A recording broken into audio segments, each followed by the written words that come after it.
আজকের আলোচ্য বিষয় সন্তান পালনে পিতামাতার ভূমিকা। উক্ত বিষয়ে কোরআন ও সুন্নাহর আলোকে বিষয়টি স্পষ্ট করার চেষ্টা করবে ইনশাআল্লাহ। পৃথিবীতে প্রত্যেকটা পিতামাতা চায় তার সন্তান যেন ভালো হয়, তার সন্তান যেন সুন্দর সুষ্ঠু থেকে তাকে পিতা হিসাবে মেনে নেয়। সার্বিক বিষয়ে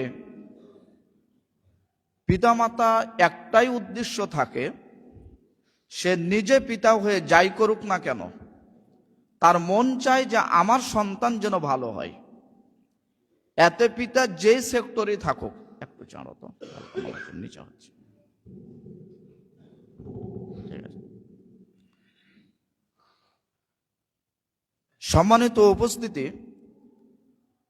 কোরআন ও সুন্নাহর আলোকে একাধিক পয়েন্ট পাওয়া যায় আসলে বাস্তবেই সন্তানকে কিভাবে লালন পালন করতে হবে, এবং সাহাবা যারা রয়েছেন তাদেরও আলোচনা পাওয়া যায় তারা তাদের সন্তানদের সাথে কেমন আচরণ করেছেন। যারা বড় বড় মনসী রয়েছেন তাদেরও কিছু বক্তব্য পাওয়া যায় ছেলে মেয়েদের সাথে কিভাবে চলাফেরা করতে হবে। আমরা আজকে নিখুঁতভাবে কোরআন ও সুন্নাহর আলোকে সংক্ষিপ্তভাবে কিছু কথা বলার চেষ্টা করবে ইনশাআল্লাহ। একটা সন্তানকে বড় করার জন্য, ভালো করার জন্য তার পুরো বয়সটাকে আমরা দুইটা ভাগে ভাগ করতে পারি। একটা স্তর, যে সময় ছেলে তেমন হিতাহিত বুদ্ধি নেই, জ্ঞান নেই, আপনার সাথে চলাফেরা করে, আপনি যেদিকে যান সেদিকে বাচ্চা যায়, আপনি যা করেন বাচ্চা তাই করে। তো পুরো একটা সন্তানের পুরো জীবনকে, তার পুরো বয়সকে আমরা দুইটা ভাগে, কমপক্ষে দুইটা ভাগ করতে পারি।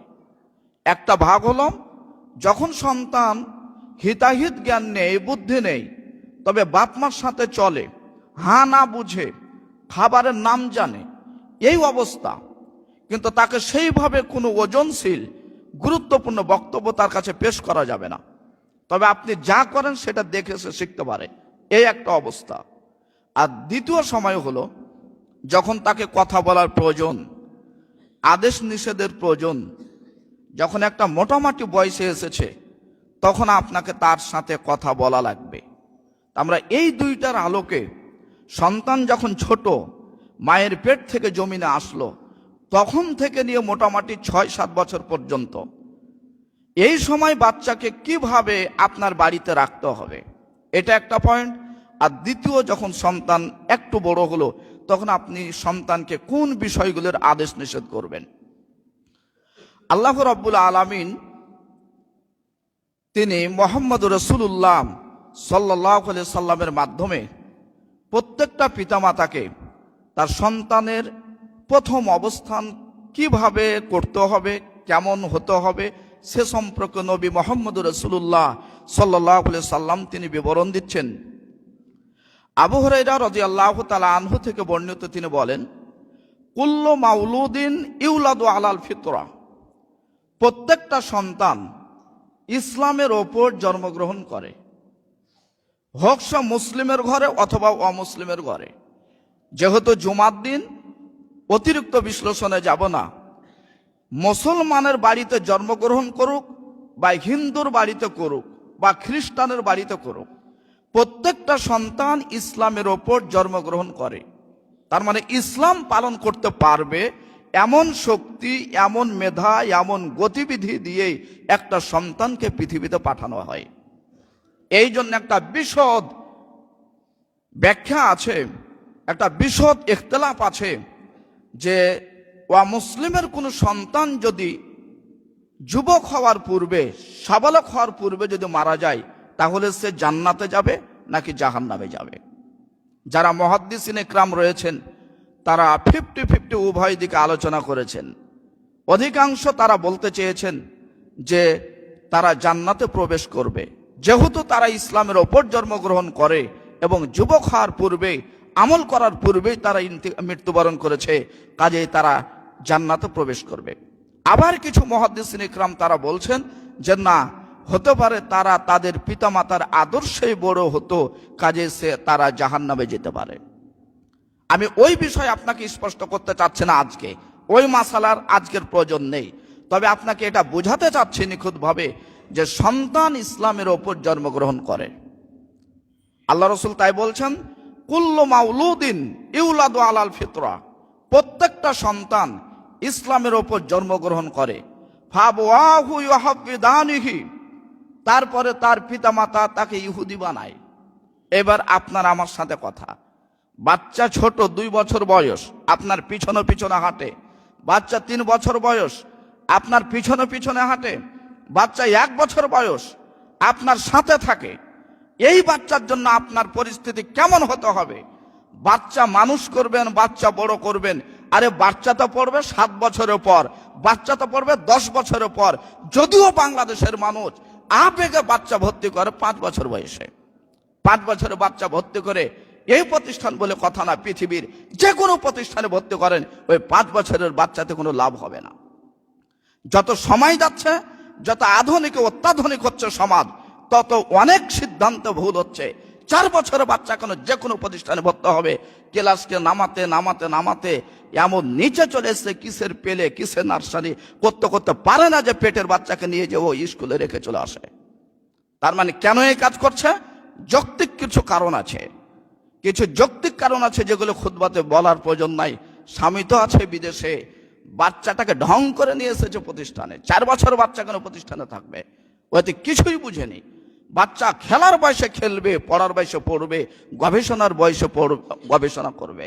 যদি আপনি 3 বছরের বাচ্চাকে নিয়ে যদি ভাবেন এখনই আমি তাকে একবারে যোগ্য আলেম বানাবো, তাহলে হিসাবে ভুল হয়েছে। এমনও হতে পারে 4 বছর 3 বছরের বাচ্চাকে আপনি যখন চাপ প্রয়োগ করবেন, তখন তার মেধাতে যে কয়েকটা লাইন আছে তার লেখাপড়া ব্রেক করার জন্য, মুখস্থ করার জন্য, ওই লাইন আবার ছেড়ে যেতে পারে, নষ্ট হতে পারে, ভবিষ্যতে তার বাচ্চা নষ্ট হওয়ার সম্ভাবনা আছে। সম্মানিত উপস্থিতি, যে কথা বলছিলাম, আল্লাহ রাসূল বলছেন প্রত্যেকটা সন্তান ইসলামের উপর জন্মগ্রহণ করে। ফাবওয়াহু ইউহাফিদানিহি, তারপরে তার পিতামাতা তাকে ইহুদি বানায়। তার মানে তার পিতামাতা যদি ইহুদির মতো চলাফেরা করে, তাহলে বাচ্চাটা ইহুদি হয়ে যায়। আয়ুনাসসিরানিহি, অথবা তার পিতামাতা তাকে খ্রিস্টান বানায়। আয়ুমাজ্জিসানিহি, অথবা তার পিতামাতা তাকে অগ্নিপূজক বানায়। হাদিসের বিশ্লেষণ অন্য কোনো দিকে নেই। সন্তান জন্মগ্রহণ করেছে, এই সন্তানকে তার পিতামাতা ইহুদি বানাবে, নচেত খ্রিস্টান বানাবে, নচেত অগ্নিপূজক বানাবে। হাদিসের বিবরণে কথাটা আমরা বলতে পারি।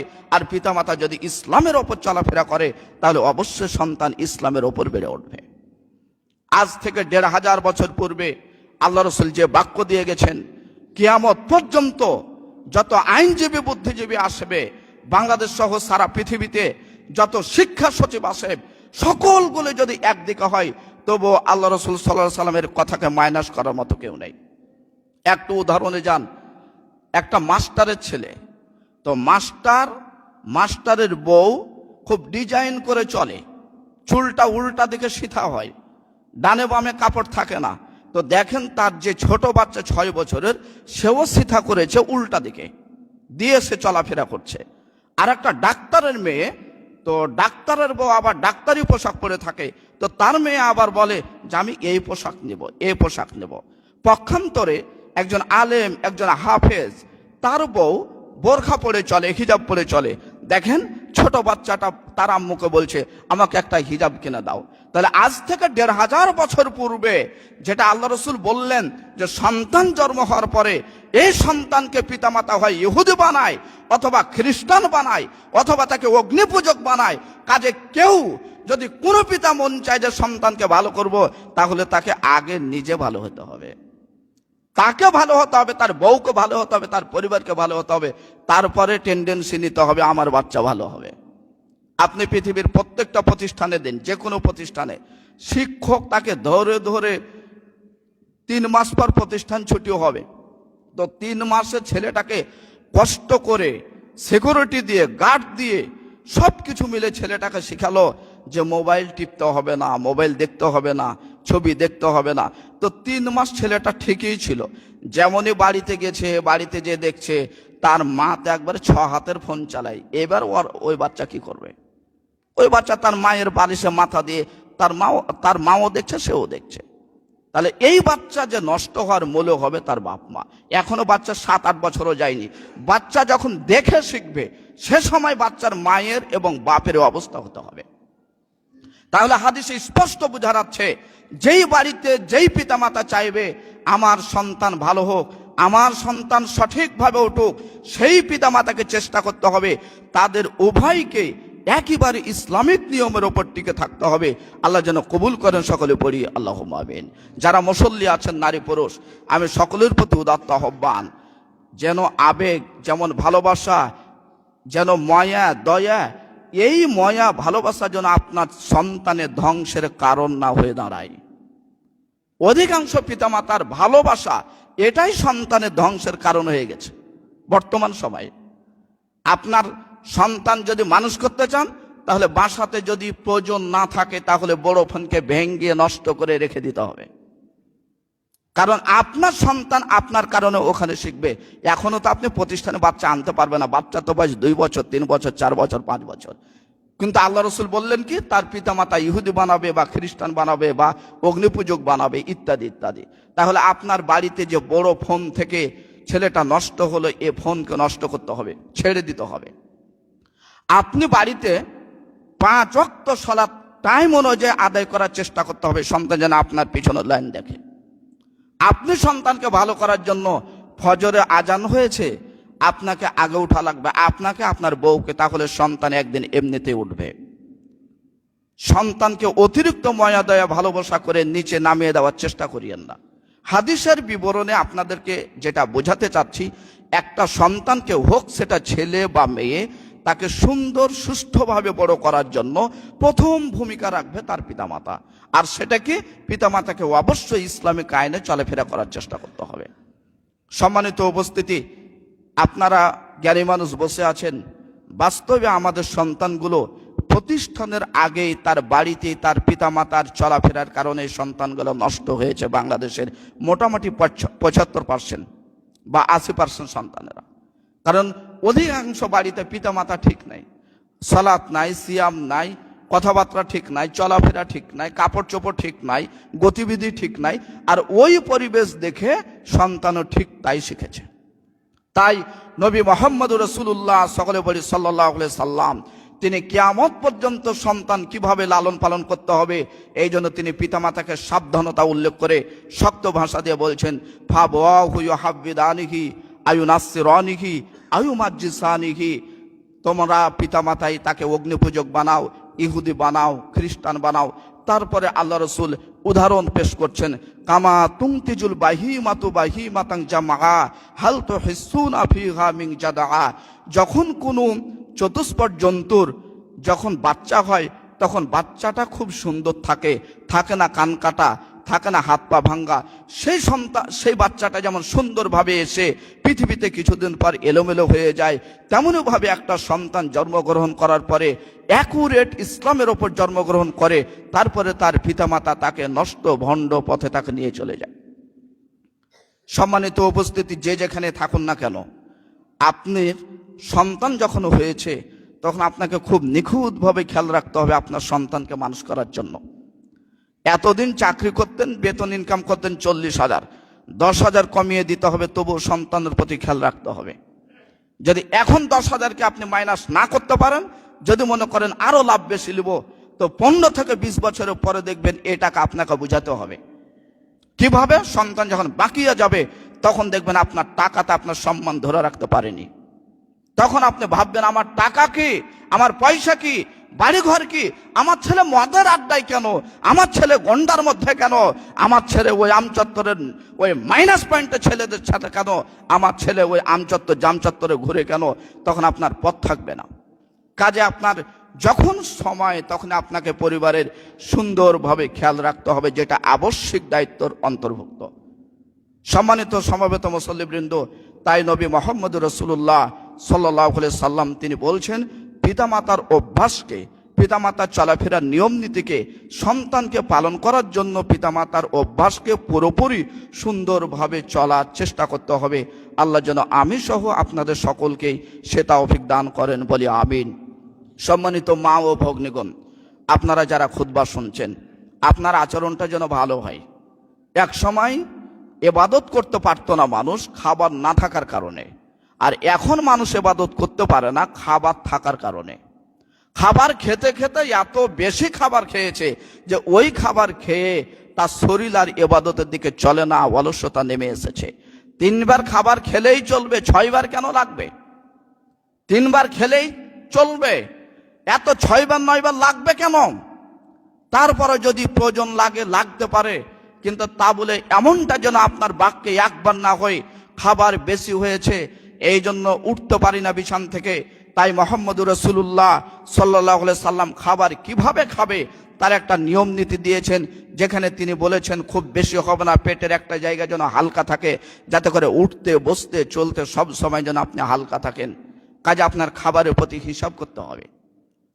সম্মানিত মা ও ভগ্নীগণ, আপনার কথা, আপনার ভাষা, আপনার চলাফেরা, আপনার বোরখা গায়ে দেওয়া, আপনার মোবাইল ব্যবহার করা, আপনার স্যান্ডেল পায়ে দেওয়া, আপনার সকল নীতি আপনার ছেলে মেয়ে অনুসরণ করবে।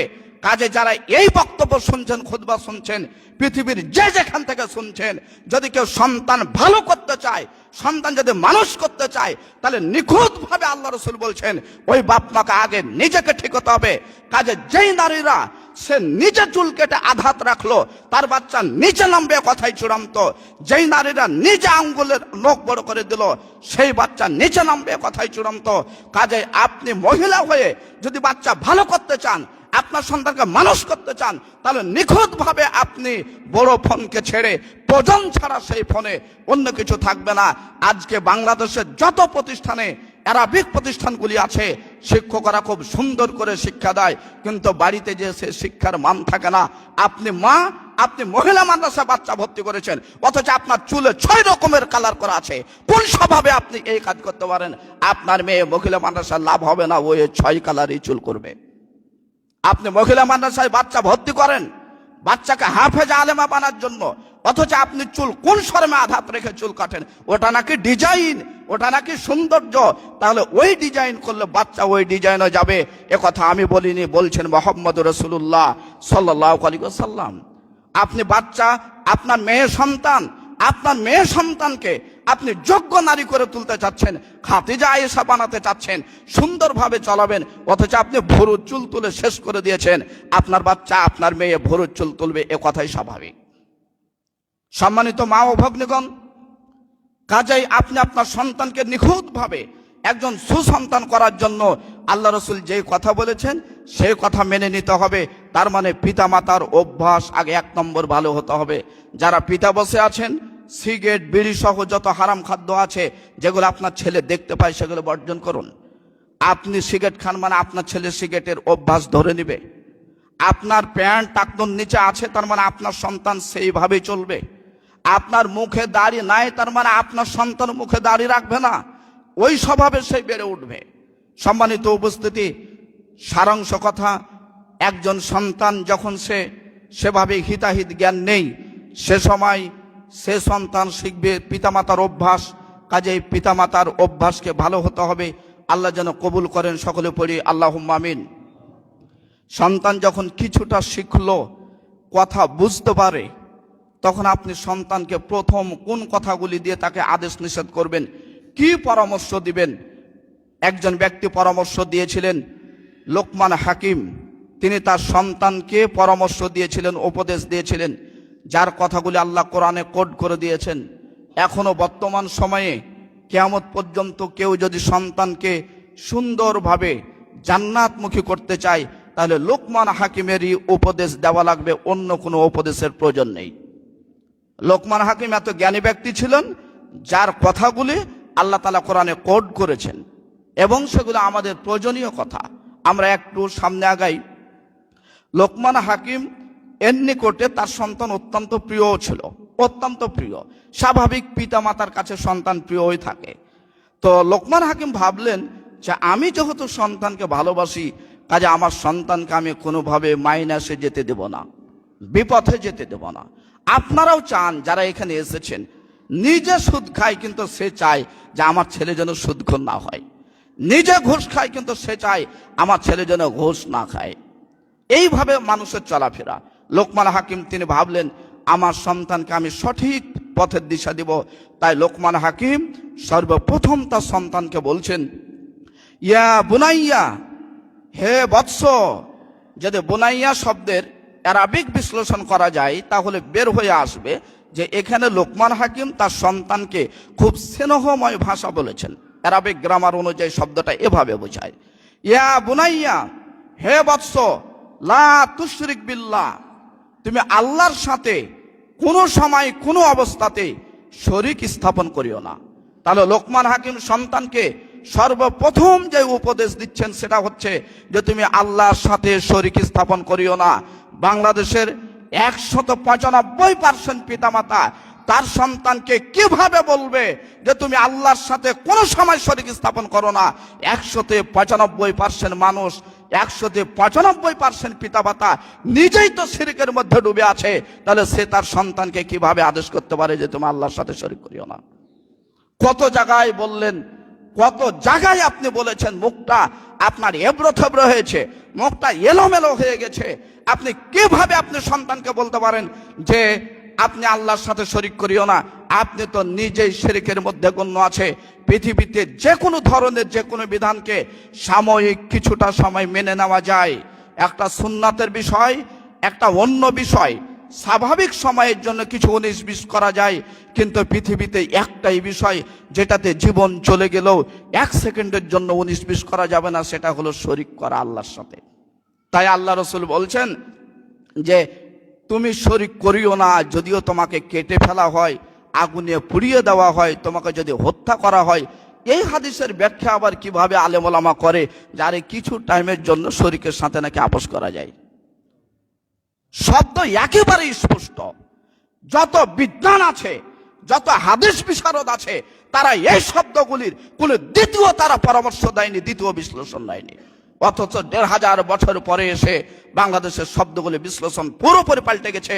যেটা নবী মুহাম্মদ রাসূলুল্লাহ সাল্লাল্লাহু আলাইহি সাল্লামের জীবদ্দার সাথে, তার সাহাবীদের জীবদ্দার সাথে, তার তাবিদের জীবদ্দার সাথে, তাবিদের জীবদ্দার সাথে এই শব্দের দ্বিতীয় কোনো বিশ্লেষণ হয়নি, একই বিশ্লেষণ। তুমি শিরক করবে না যদিও তোমাকে হত্যা করা হয়, আগুনে পুড়িয়ে মেরে ফেলা হয়। তাই শত মানুষকে আপনাকে দেখা যাবে তারা দুনিয়া ছেড়ে চলে গেছে, আগুনে পুড়ে গেছে, তবুও তারা আল্লাহর সাথে শরীক স্থাপন করেনি। আপনি কোন সূরা যেন শেষের দিকে আছে, যেখানে একটা যুবকের ঘটনা আছে, তাকে হত্যা করা হলো, আগুনে ফেলে দেওয়া হলো। ওকে দেখে তার একটা মহিলার কোলে ছোট বাচ্চা ছিল, সে বাচ্চা বলল, মা আমি আপনার কোলে আছি, আপনি আমাকে নিয়ে চিন্তা করছেন যে কিভাবে ঝাঁপ দিব না দিব, তুমি ওই চিন্তা করেন, তুমি আমাকে সহ তুমি আগুনে ঝাঁপ দিয়ে দাও। তো এই শরীক এমন একটা বিষয়। তো লোকমান হাকিম সর্বপ্রথম সন্তানকে উপদেশ দিয়েছেন, লা তুশরিক বিল্লাহ, তুমি আল্লাহর সাথে শরীক স্থাপন করিও না। তা আপনি সন্তানকে এই উপদেশ দিতে পারেন না কেন? আপনি নিজেই শরীকের মধ্যে ডুবে আছেন। তাই তো মাঝে মধ্যে বলছেন যে জনগণ সকল ক্ষমতার উৎস। তাহলে আপনি ছেলেকে কি বলবেন? হাজার হাজার আরবিক প্রতিষ্ঠানে দিলেও বিদ্যাতে কোনো লাভ আসবে না।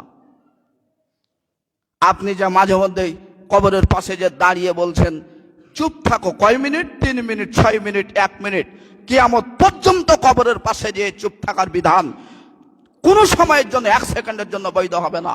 কবরের পাশে গেলে দোয়া পড়তে হবে, কথা বলেন মুহাম্মদ রাসূলুল্লাহ সাল্লাল্লাহু আলাইহি সাল্লাম দোয়া শিখতে পারেননি, কোরআন শিখতে পারেননি, হাদিস শিখতে পারেননি। তাই তো আপনার উচিত ছিল কোরআন হাদিস শিক্ষা করা। তা না করে ঢং করে আপনি নিয়ম করলেন কি যে কবরের পাশে যে নাকি 2 মিনিট কথা বলা যাবে না। অথচ আল্লাহ রাসূল কোরআনের পাশে যে, কবরের পাশে যে স্পষ্ট দোয়া বললেন, সেই দোয়াগুলি বলছেন আসসালামু আলাইকুম আহলাদ দিয়ারে। এইভাবে তিনি একটা সুন্দর দোয়া পড়েছেন, যেখানে তিনি বুঝাতে চেয়েছেন তোমাদের জন্য ক্ষমা চাই, তোমরা থাকো, আমরাও কিছুদিন পরে তোমাদের সাথে সাক্ষাৎ করব। সেখানে নাকি মানুষের মুখ বন্ধ থাকবে, চোখ বন্ধ থাকবে। কেন? নাকি আল্লাহকে নাকি চোখ বন্ধ করে স্মরণ করছে, কিয়ামত পর্যন্ত বৈধ প্রমাণ হবে না। বাংলাদেশে একটা মানুষের মৃত্যুর আগ পর্যন্ত আমার চিন্তা চেতনায়, আমার গবেষণায়, আমি যতটুকু কোরআন হাদিস বুঝি, আমি যা পরিস্থিতি দেখছি বাংলাদেশে, একটা মানুষের মৃত্যুর আগে মানুষটা যত সমস্যায় ছিল, যত পাপ করত, তার মৃত্যুর পরে তার দাফন পর্যন্ত তার থেকে ডবল পাপ করিয়ে দিচ্ছে। মুসলমান ব্যক্তি, লোকটা সুন্দরভাবে ইবাদত করত ফার্স্ট ক্লাস, ইবাদত করত রাসূলের পদ্ধতিতে, এক সেকেন্ডের জন্য সরকারি চাকরি করত বটে, কিন্তু সে এক সেকেন্ডের জন্য হারাম খেত না। সরকারি চাকরি করত বটে, এক সেকেন্ডের জন্য নবীর পথের বাইরে যায়নি, কিন্তু সে তো সরকারি চাকরি করে। যেদিন মারা গেছে সেদিন তার মৃত্যুর পর থেকে নিয়ে দাফন পর্যন্ত যা হয়েছে সবগুলি শরীয়তের বাইরে হয়েছে, একটাও ইসলামের মধ্যে নয়। এই জন্য যারা পিতামাতা আছেন, যারা সন্তান আছেন, আপনার পিতামাতা মারা গেছে, যখন মারা গেছে তখন আপনাকে চিন্তা করতে হবে, আপনি বড় ছেলে, আপনি মাস্টার ছেলে, আপনি ডাক্তার ছেলে। আরে মাস্টারও নয়, ডাক্তারও নয়, আমি রিক্সা চালাই, তবে আমার হুঁশ আছে যে আমার বাপ মারা গেছে, আমাকে মাটি দিতে হবে, দাফন করতে হবে। যারা সন্তান আছেন, পিতা মারা গেছে, আবেগ চলবে না, মাতা মারা গেছে, আবেগ চলবে না।